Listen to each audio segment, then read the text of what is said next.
Marcus over Wilson. It's a two-point.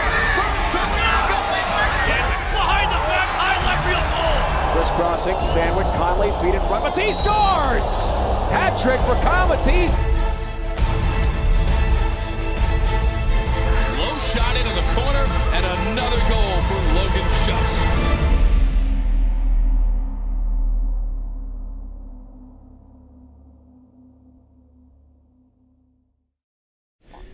Welcome to the Nuts and Bolts podcast. I'm Noah Scharfman. I'm joined today by a special guest previewing the 2014 Ohio Machine season. We have head coach Bear Davis. Coach, great to have you here. Noah, thanks for having me. So, Coach, we're in Charlotte. We're a couple hours before the first game. What are your thoughts going into the matchup against the Hounds? No, I feel pretty good. We had a nice meeting this morning. Good walkthrough. Guys seem oiled up, fired and on all cylinders, ready to roll.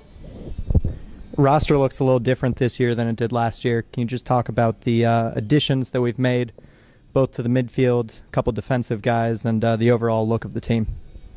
Well, we acquired a couple guys when the STX jumped on board, and we feel that Crum, Harrison, and Peter all add to some areas where we felt we lacked a little depth last year, so that was great.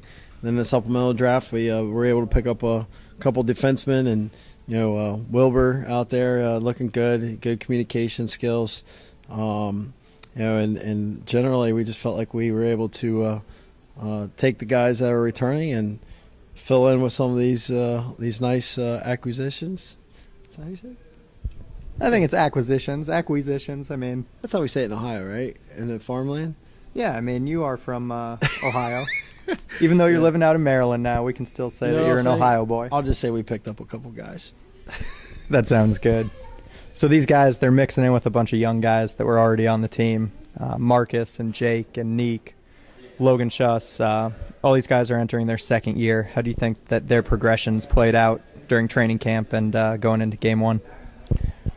Well, the nice thing was, I think it's people don't really, realize how difficult it is for the college guys to jump right into the ML season. I mean, you're starting your college season in January, and that wear and tear grind on your body is just difficult. And then they get a little opportunity to, this year to come in a little bit different, mental and physically prepared for the season, and you can see it. We had a couple guys on the roster make Team USA. How did that experience, both for the guys that made it and then the guys that were in the tryout process? Have you seen a difference in their game since that whole process went down? Well, I think Steele and Marcus, it only added, a little bit more veteran to their game, and I think it's been an incredible experience for them. For Kyle, I think it's just for him, just coming from LXM, just to be able to play at a higher speed coming into the MLL with those practices and scrimmages probably helped him as well. So one area we got to look at going into the season was an area that has been pretty stable for the Machine over 2 years. Doesn't get looked at as much in your offense with the high scoring numbers. Let's talk about the goalies for a second. How do you think the goalies are shaping up?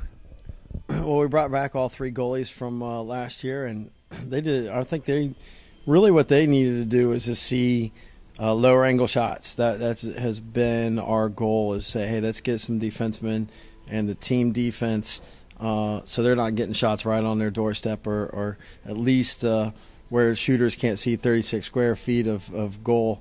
And I think the defensemen that we have are going to do a great job of that. And once we can do that, these guys can make those saves, and we'll look to help them out a little bit in that area. So I'm going to have you break down your game plan a little bit without giving away all the secrets to it. I'm new to lacrosse. Help me understand the Bear Davis offense and why we saw such an increase in goals when you took over last year. I think the biggest thing that we do is really just preach, being unselfish, and it's kind of a basketball mentality, at some point where, really you just want the guys to walk out of the game and not care, what their points were, as long as they were able to do their role and do it at a high level. So whether it was, if you have an attackman that has the right matchup and if he ends up with 3 goals and no assists, that's great, but he has to realize that if there's a better matchup on the field, that his day might be a 0-4. He might end up with no goals and 4 assists that game.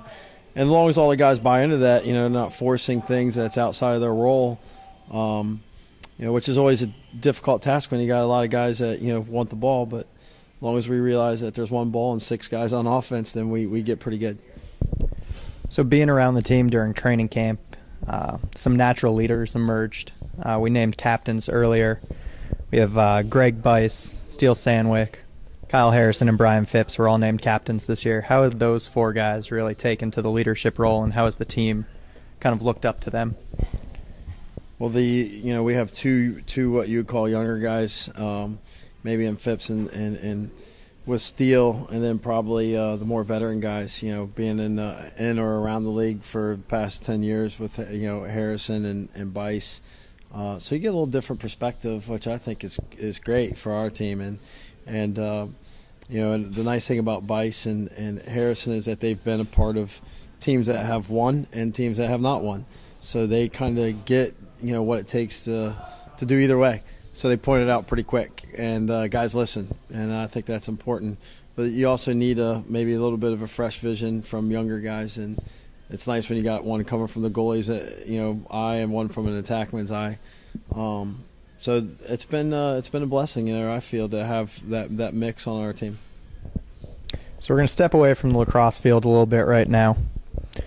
Last year you came in, took over the team about midway through the season. It was somewhat of a homecoming for you. You're a Hilliard-Davidson guy originally. What's it mean to be back in Ohio to you? First of all, when we talk about my alma mater, we'll always say I'm a Hilliard guy because I graduated when there was 1 high school.